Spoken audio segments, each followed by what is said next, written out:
This is how you can add extra information to your tasks.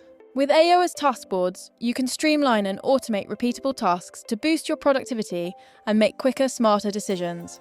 If you want to add more content inside a task, you can use the Notes panel. Simply click a task and open the Notes tab inside the task sidebar.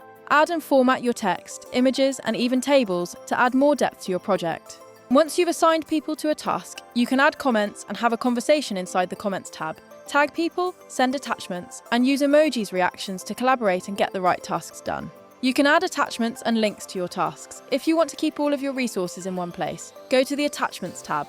Here you can either drag and drop any files or copy and paste any links to attach them to the task. If your tasks get too complex, it's good to break them down into checklists. Go to the List tab and add your checklist items. As you complete objectives, you can check items off your list to keep track of everything.